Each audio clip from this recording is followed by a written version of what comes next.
नमस्कार दोस्तों, आज मैं विज्ञान भैरव की जो 112 धारणाएँ हैं उसके बारे में ही डिस्कस करने वाली हूँ, उसको एक्सप्लेन करने वाली हूँ। जो इसमें व्याख्या लिखी हुई है उसी को पढ़ के सिर्फ सुनाने वाली हूँ और कुछ अपने शब्दों में बताने वाली हूँ। तो ध्यान से सुनिएगा। भगवान शिव ने शिव की प्राप्ति के या भैरव की प्राप्ति के 112 जो तरीके बताए हैं उसमें सबसे पहला जो तरीका है उसी के बारे में ये वीडियो बनने जा रही है। ठीक है। धारणा नंबर 1, श्री भैरव उवाच। भैरवी स्वयं भगवान शिव की शक्ति है जो स्वयं शिव से अभिन्न होते हुए भी शिव के वास्तविक स्वरूप से अनभिज्ञ है। देखो, शिव और शक्ति, माँ शक्ति शिव का ही रूप है, शिव का ही स्वरूप है, उन्हीं का ही पार्ट है। वो दोनों मिलके एक हैं, लेकिन वो अपने आप को सेपरेट मानने लग जाते हैं। जैसे ही वो अपने आप को अलग मानते हैं तो उनके मन में क्वेश्चन आता है कि वो कहते हैं कि शिव ही सबसे बड़े हैं, तो मुझे शिव को प्राप्त करना है। कि वो कहते हैं कि हे महादेव, हे शिव, हे भैरव, मुझे बताइए कि शिव की प्राप्ति के क्या तरीके हैं। वो ऐसा करके वह उस स्वरूप को जानने के लिए 8 प्रश्न पूछते हैं और इन सब में आपका वास्तविक स्वरूप क्या है ये बताइए। उनको जो जो आइडियाज़ लगते हैं कि ये शिव हो सकता है, ये शिव हो सकता है, ये शिव हो सकता है, ऐसे कर करके 8 क्वेश्चन पूछते हैं, 8 अपने आइडियाज़ लगाते हैं कि क्या ये शिव है। तो लेकिन भगवान शिव एक एक उनके आइडिया को क्रॉस करते जाते हैं और कहते हैं कि नहीं, ये भी नहीं, ये भी नहीं, ये भी नहीं, ये भी नहीं, ऐसा करके 8 क्वेश्चन वो क्रॉस कर देते हैं। तब माँ पार्वती, माँ यहाँ कह लो भैरवी, शिव से पूछते हैं कि तो फिर क्या है शिव, उनका वास्तविक स्वरूप का वर्णन करें, मुझे बताएं और उनको प्राप्त करने के उपाय बताएं। भगवान शिव इन सभी को नकारते हुए उसे अपने वास्तविक स्वरूप का वर्णन करते हैं। तो भैरवी उन उपायों को जानना चाहती है कि जिससे वह शिव अवस्था में प्रवेश करके उनसे एकाकार हो जाए। वह शिव से अभिन्न होते हुए भी अपने परास्वरूप को न जान पाने के कारण अपने को उनसे भिन्न अनुभव करती है। वह अपनी अपरा प्रकृति से सृष्टि की रचना तो करती है किंतु अपनी ही प्रकृति से अनभिज्ञ है, जो शिव से भिन्न नहीं है। भगवान शिव उसे इसका बोध कराने के लिए 112 धारणाओं का उपदेश देते हैं जिससे वह शिव के साथ एकाकार हो सके। भगवान भैरव उसे कहते हैं, आगे मैं व्याख्या पढ़ रही हूँ, ठीक है। जो श्लोक एक दिया हुआ है उसी की व्याख्या है यहाँ पे। सृष्टि का परम तत्व चैतन्य है, वेदांत उसे ईश्वर कहता है, सांख्य दर्शन उसे पुरुष कहता है तथा तंत्र शास्त्र उसे शिव कहता है। यह सृष्टि उसी चैतन्य तत्व की शक्ति है, उसे जिसे वेदांत माया शक्ति कहता है, सांख्य इसी को प्रकृति कहता है तथा तंत्र शास्त्र इसे भैरवी कहता है तथा शिव को भैरव भी कहा गया है। यहाँ पे अलग अलग तरीक़ों से जैसे भगवान शिव को जाना जाता है और शक्ति को जाना जाता है उसके बारे में बताया गया है कि जो परम तत्व चैतन्य स्वरूप हैं उसी को वेदांत जो है उनको ईश्वर के नाम से जानते हैं और सांख्य जो है पुरुष और तंत्र शास्त्र उन्हें शिव के रूप में जानते हैं। और यही सृष्टि उसी चैतन्य तत्व की जो सृष्टि है, ये जो सृष्टि यहाँ हमें दिखाई देता है, जो भी नज़र आता है वो सब इसी चैतन्य तत्व की शक्ति है, इन्हीं की पावर है, जिसे वेदांत माया शक्ति कहता है और सांख्य इसी को प्रकृति कहता है तथा तंत्र शास्त्र इसी जो चैतन्य शक्ति, जो चैतन्य तत्व की जो शक्ति नज़र आ रही है, जो सामने हमारी आँखों को नज़र आ रहा है, जो सारा कुछ, वो सब क्या है, वो भैरवी शक्ति है। ठीक है। उसे तंत्र जो है भैरवी के नाम से जानते हैं और शिव को भैरव भी कहा गया है।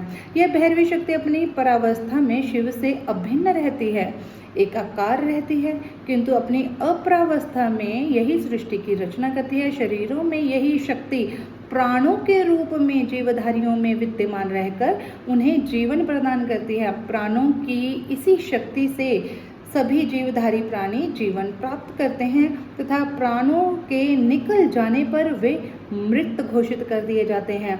अतः जीवन का आधार यही प्राण शक्ति है। यह प्राण शक्ति चेतन तत्व शिव की ही शक्ति है, किंतु चेतन तत्व केवल ज्ञान स्वरूप है, यह क्रिया नहीं करता। जो शिव है वो अक्रिया में है, जो कुछ भी नहीं करते। जब हम कुछ भी नहीं कर रहे तो समझ लो हम शिव तत्व में हैं। जब शून्य में हो जाते हैं तो हम शिव तत्व की ही प्राप्ति कर रहे होते हैं, शिव तत्व में ही होते हैं। जब भी हम कुछ एक्टिविटी कर रहे हैं, कुछ सोच रहे हैं, कुछ विचार कर रहे हैं, कुछ एक्टिविटी कर रहे हैं, कुछ भी कर रहे हैं ना, तो उस समय हम प्रकृति में हैं, हम शक्ति को अनुभव कर रहे होते हैं। हम दो ही इन्हीं अवस्थाओं में रहते हैं, या तो शक्ति की अवस्था में या फिर शिव की अवस्था में।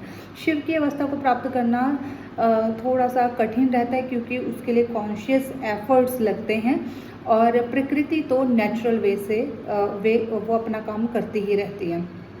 यह प्राण शक्ति चेतन तत्व शिव की ही शक्ति है, किंतु चेतन तत्व केवल ज्ञान स्वरूप है। यह क्रिया नहीं करता, सभी क्रियाएं उसकी शक्ति से ही होती हैं। शरीर में यही प्राण शक्ति श्वास प्रश्वास के रूप में कार्य करती है। योग शास्त्रों में इसी को रेचक, पूरक व कुंभक कहा जाता है। इस श्लोक में कहा गया है कि श्वास प्रश्वास की यह क्रिया इस परादेवी का ही स्पंदन है। यह क्रिया हृदय से आरंभ होकर ऊपर द्वादशांत तक, अर्थात नासिका से बाहर निकलकर 12 अंगुल तक जाती है, तो इसे प्राण कहा जाता है, तथा द्वादशांत से भीतर हृदय तक आने वाले श्वास को जीव नामक अपान कहा जाता है। यह प्रादेवी निरंतर इसका स्पंदन करती रहती है। यह प्रादेवी विसर्ग स्वभाव वाली है। यही आंतर व बाह्य भावों की सृष्टि करती है। शरीर में अथवा सृष्टि में जो भी स्पंदन है, हलचल है, वह सब इसी शक्ति के कारण है, तथा जहाँ कोई स्पंदन नहीं है, कोई हलचल नहीं है, ऐसी शांत अवस्था ही चैतन्य स्वरूप शिव का स्थान है। जब प्राण तत्व बाहर निकलता है और अपान का आरंभ नहीं होता है, तो इन दोनों के बीच में थोड़ा सा अवकाश रहता है। यही शिव का स्थान है जहाँ कोई हलचल नहीं होती। इस पर ध्यान केंद्रित करने पर वह अवकाश लंबा होता जाता है और इसी में उस चैतन्य स्वरूप शिव की अनुभूति होती है। इसी प्रकार जब हृदय में अपान वायु का अंत होकर प्राण वायु का उदय होने के मध्य जो अवकाश है, उसका ध्यान करने से योगी को भैरव स्वरूप शिव की अभिव्यक्ति हो जाती है, यानी शिव का साक्षात्कार वो कर लेते हैं। प्राण वृत्ति का अंदर आना व बाहर जाना इसका स्वाभाविक कार्य है, जो इस पराशक्ति का ही स्पंदन है। द्वादशांत तथा हृदय में ध्यान करने से सभी तरह की उपाधियों का विस्मरण हो जाता है तथा मैं ही भैरव हूँ, इस प्रकार की अनुभूति हो जाती है। यही शून्य स्थान है।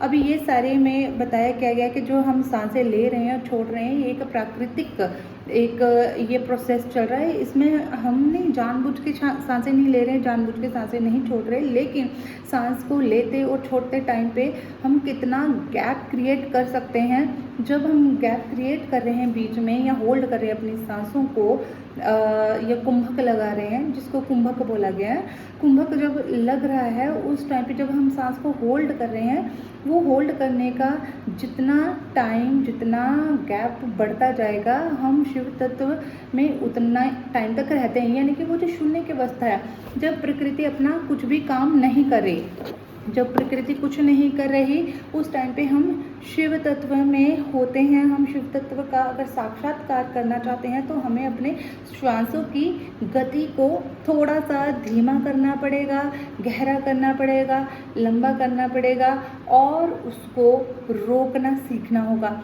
यानी कि जब हम सांस ले रहे हैं, लेके थोड़ा रुक जाओ, जैसे ही रुक गए, अब उसमें जो शून्य की अवस्था आई, जब हम कोई क्रिया नहीं कर रहे हैं, श्वासों की क्रिया एक प्राकृतिक है, जब हम उसे भी करने से रुक जाते हैं, तो वो जो रुका हुआ जो स्थान है, जो इतना स्पेस आया ना, उसी को शिव तत्व बोला जाता है। और जो योगी जो होते हैं, धीरे धीरे प्रैक्टिस करते करते उस गैप को बड़ा करते जाते हैं, क्योंकि वो ज़्यादा से ज़्यादा शिव तत्व में लीन रहना चाहते हैं। हर समय ही भैरव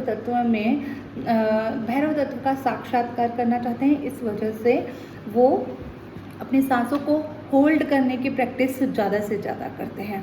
होप आपको धारणा नंबर 1 समझ में आ गई होगी कि शिव तत्व की प्राप्ति कैसे हो सकती है। श्वासों के द्वारा, यानी प्रकृति को ही यूज़ करके, प्रकृति का जो स्पंदन है उसके बीच में ही शिव तत्व है, उसको कैसे देखना है, यही धारणा नंबर 1 में बताया गया।